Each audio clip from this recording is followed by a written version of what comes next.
programa, o professor Clésio Arruda está aqui, o programa é dinâmico igual a política, viu, professor? Mas vamos lá, eu queria continuar aqui no nosso assunto, professor Clésio, sobre o efeito Bolsonaro, né? Quer dizer, ele conseguiu, não sei se foi ele, né? Mas esse movimento de direita conseguiu atrair um player importante, que é o Roberto Cláudio. Nós conversávamos, né? O Roberto Cláudio não tinha muita opção. A minha pergunta é, não dá para sobreviver politicamente, se não for nessa disputa esquerda-direita, nessa chamada polarização?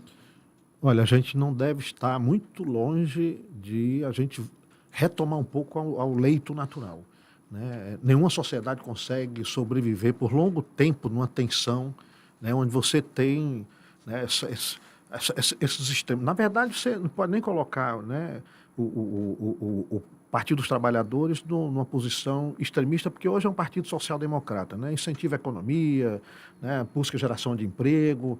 É um partido que tem preocupações sociais, portanto, que não foca mais no mercado, foca mais no desenvolvimentismo, centro-esquerda. Agora, o que nós tivemos foi o encolhimento a quase zerar do que a gente tinha de centro-direita.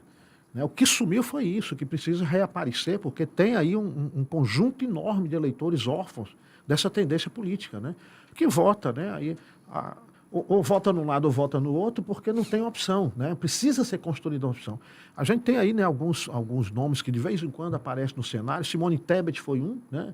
Aí tem outros candidatos aí que passam, né, e por partido mais centro-direita, que se colocam muitas vezes aí como algumas possibilidades, mas não há um investimento ainda, né? Quer dizer, há uma necessidade de uma articulação para o fortalecimento desse campo que está em aberto, né?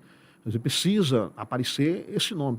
A tendência, né, é que a gente tenha um esvaziamento e quem for ocupando esse espaço, né, um pouco mais, digamos assim, mais leve na política, né, de diálogo, que possa fazer um debate mais propositivo, ele acaba ganhando espaço e se projeta no futuro, né? Por enquanto, a gente ainda vai manter, talvez aí mais umas 2 eleições e a gente vê um outro cenário surgir.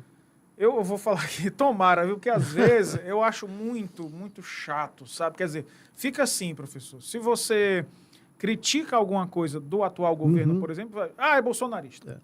Se você diz que o Bolsonaro falou besteira, é petralha. Você não tem alternativa, parece que não tem vida inteligente fora disso. Eu estou aqui com a reportagem sobre a visita do Bolsonaro ontem, a gente fala agora sobre esses efeitos da visita do ex-presidente ao Ceará em visita à capital. Bolsonaro se reuniu com lideranças locais como Carmelo Neto, André Fernandes e o ex-prefeito Roberto Cláudio. Roberto Cláudio, que anunciou ontem que vai sair do PDT. O destino do ex-prefeito deve ser o União Brasil, onde terá espaço para ser candidato ao governo do estado. Vamos ouvir aqui o que disse, então, o André Fernandes, a visita a Bolsonaro. André Fernandes falou ontem sobre a visita do presidente aqui. Convidei o Roberto Cláudio, sim, para essa conversa, tendo em vista que a gente está construindo um projeto de unir a oposição aqui no estado do Ceará. O Roberto nos apoiou no segundo turno, foi a primeira pessoa a vestir a camisa, né, foi para as ruas e teve coragem, digamos assim, de mesmo estando no partido que nós somos totalmente contrário, o PDT, ainda assim ele vestiu a camisa na nossa campanha e a gente começou essas conversas, né? Então é importante essa aproximação, apesar de ainda não estar nada definido, mas digamos que é uma paquera que se inicia. Em primeiro lugar, eu agradeço ao presidente Bolsonaro por ontem, quando questionado, ter dito converse com o André, né? Isso só reforça que o que nós estamos fazendo aqui no estado do Ceará está alinhado com o projeto nacional, especificamente com o Jair Bolsonaro, né?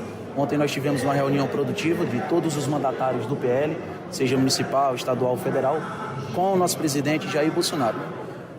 E o que eu posso dizer é que uma construção tão ampla assim a gente não pode definir da noite para o dia, né? Mas posso dizer que nós estamos no caminho certo, né? E por ter agora carregar essa responsabilidade dada por Jair Bolsonaro com o aval dos parlamentares do estado do Ceará, continuarei essas conversas. Quero sim tentar fazer uma união para que o nosso projeto nacional seja beneficiado com essa união e que a gente consiga êxito aqui no estado do Ceará, para governo e para o Senado. E aí, professor, iniciou a paquera, né? Quer dizer, parece que o Bolsonaro tem atribuído muito muita importância, muito peso a André Fernandes e a Carmelo Neto, seja pela aparição nas churrascarias, né, sempre ao lado dos dois. O Bolsonaro disse, fala com o André, né, sobre quem vai apoiar. Isso é um modo de Bolsonaro fortalecer a sua liderança local também? Olha, localmente, né, não pode se desconhecer a importância o peso eleitoral do André Fernandes. Né? Nas últimas eleições ele saiu com uma votação estupenda. Né? Então o Bolsonaro que busca se manter aí no cenário nacional com aí uma importância política, uma influência dentro do jogo político, ele não pode descartar esse apoio. Né? Então, para receber o apoio do André Fernandes, ele tem que retribuir. Né?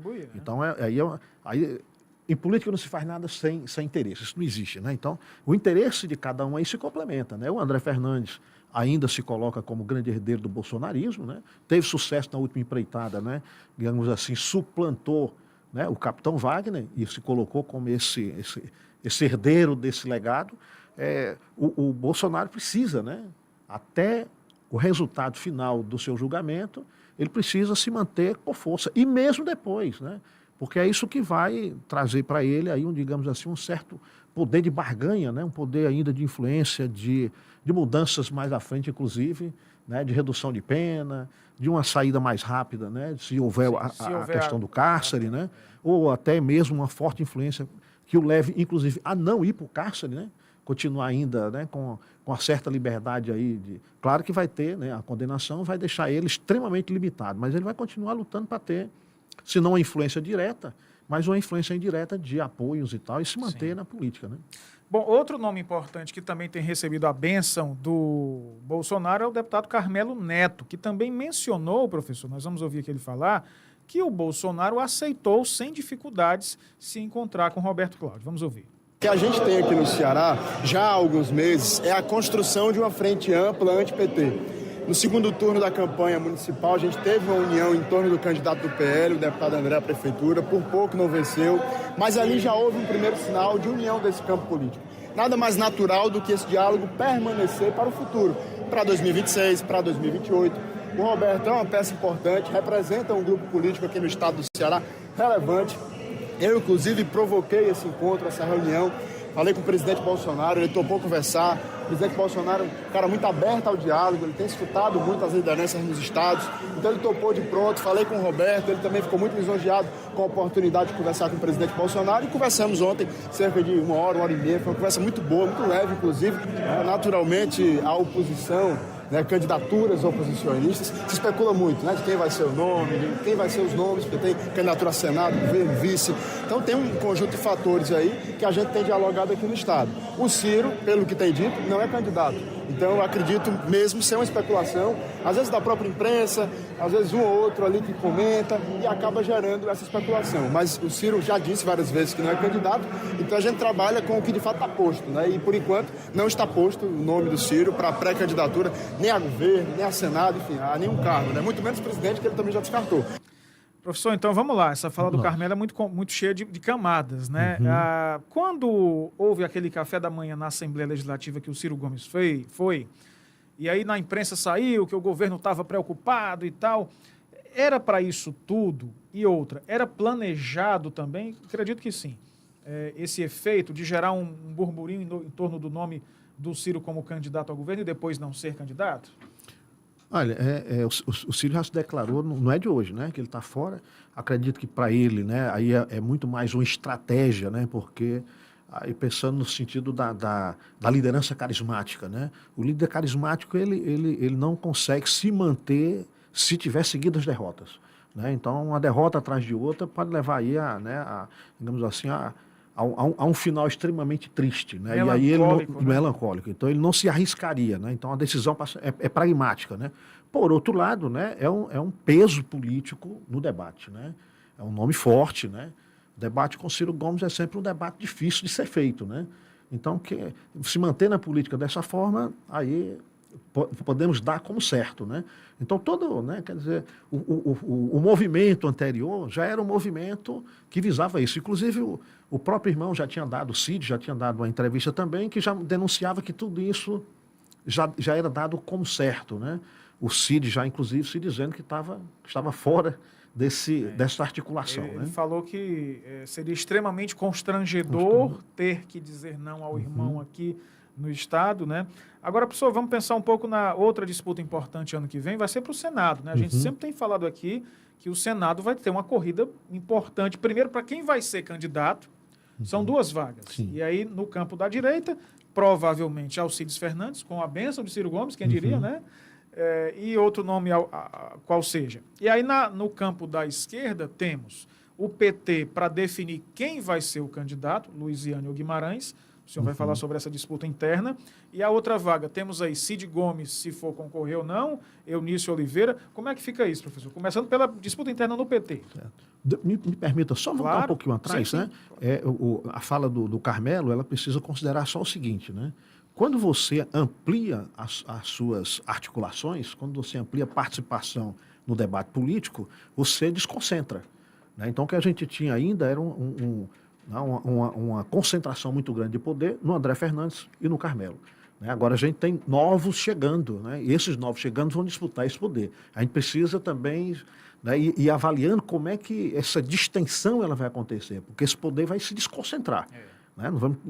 Não está chegando vai um diluir, garoto, né? Vai diluir, não está chegando um menino, certo? E vai entrar na disputa, né? Então, como é que a gente depois vai ter aí os novos futuros embates internos, né? Que é a disputa interna, agora a gente pode entrar na disputa interna. A outra disputa interna que é a do PT, que né? é a do PT, que vai né? ser difícil também, né? Porque Luiziane já vem sofrendo revés interno dentro do partido há muito tempo, Já há né, muito professor? E há uma tendência, me parece, de que o Guimarães deverá ser esse candidato. Né? Tem uma liderança política que já, digamos assim, já se afastou, né? Ayrton Cirilo, que era o outro que entrava na disputa do partido sempre com muita força, né? Tem as tendências internas dentro do Partido dos Trabalhadores, que foi sempre, digamos, um partido com muita disputa interna, né? A Luiziane, enquanto ela estiver fazendo política, ela vai ser uma forte luta interna, vai sempre disputar espaço, né? Porque a disputa do espaço, mesmo que não dê para ela, né, a vaga à frente da campanha eleitoral, mas ela ganha, né, o espaço na composição do governo. Né? A Luiziane tem secretarias no município, tem secretarias no Estado, né? E isso é demonstração de força como resultado da luta interna. Então ela vai permanecer nessa luta, muito embora já se possa anunciar que dificilmente, ou seja, a bola vai cair para que ela faça um gol de letra, né? Dificilmente ela vai ter essa chance aí dessa bola cair na área para ela fazer o gol, né? Provavelmente a gente vai ter uma disputa muito maior mesmo com aqueles que têm uma importância forte na representação do PT no Senado, né? É isso que o PT vai buscar em todos os estados, principalmente pelo Nordeste. Como o Nordeste, né, tem sempre se mostrado mais favorável, né, nas eleições de candidatos vinculados ao Partido dos Trabalhadores ou coligados, o PT vai fazer um esforço, né, para ocupar as 2 vagas, se não com a legenda, mas com simpatizantes dessa legenda. Né? Sair com esses 2 aí da vaga do Senado ocupado e com nomes que sejam capazes de ter uma força na disputa no Senado. Porque lá na frente tem também um embate do Senado, do Poder Legislativo com o Poder Judiciário, né? Já anunciado. Já anunciado. Então, essa disputa é uma disputa importante. Professor, então são 2 vagas, né? Eu estou pensando aqui na disputa, são 2 vagas. O PT deve querer uma. Luiziane ou Guimarães, com a tendência para Guimarães. E aí tem 2 outros nomes importantíssimos, que são o Cid Gomes. Aí, eu acho que o Cid Gomes é quem vai... se ele se candidatar, ninguém vai chegar e dizer, não, Cid Gomes, o senhor não pode ser candidato. Né? Primeiro que ele é do PDT. Se ele se candidatar, é mais normal dizer assim, agora como é que a gente disputa outra? Disputa outra, porque tem outra liderança importante, que é o Eunício de Oliveira, que também é aliado de tempos do presidente Lula, apesar de algumas posições no passado. Como é que fica também isso? Porque a outra vaga vai ser Cid Gomes, Eunício. Pois é, aí entra todas aquelas articulações de divisão desse poder, né? Essa distinção aí de poderes ocupada. Né? Quem recuar também vai recuar em troca de um apoio, mas também alguns espaços de poder na política. Né? Então, quem não for para essa disputa para ganhar, digamos, né, entre Eunício e Cid, aí a gente tem uma disputa para o governo daqui a 4 anos, a gente tem uma disputa para a prefeitura que provavelmente permanece, né, à frente na esquerda né, o Evandro Leitão, mas aí a composição dessa secretaria entra em disputa, né, entra em jogo, né, e as secretarias que estão aí com essa legenda, né, na frente o PT, né, o governo do Estado, né, tem que aí ter uma rearrumação para acomodar essas forças. É um quebra-cabeça. Ninguém vai abrir, tendo possibilidade aí de uma disputa que mesmo que não ganhe, mas causar um dano, né, para a própria legenda, e abrir mão disso em troca de nada, né? Troca de nada. Perfeitamente, professor Clésio Arruda, agradeço demais. Ele chegou cedo aqui, a gente gravou o podcast com ele também, nós vamos divulgar tudo nas redes sociais. Muito obrigado, professor, por trazer seus conhecimentos, bater esse papo. Você viu que o tempo voa, né? A gente conversa rápido. Viu? Muito obrigado mais uma vez, meu querido. Eu que agradeço, Thiago. É sempre muito bom vir aqui, estar com você, conversando, né? Me informando, né? As informações que você sempre tem privilegiadíssima, né? Então, o agradecimento é todo meu. Obrigado. Muito grato.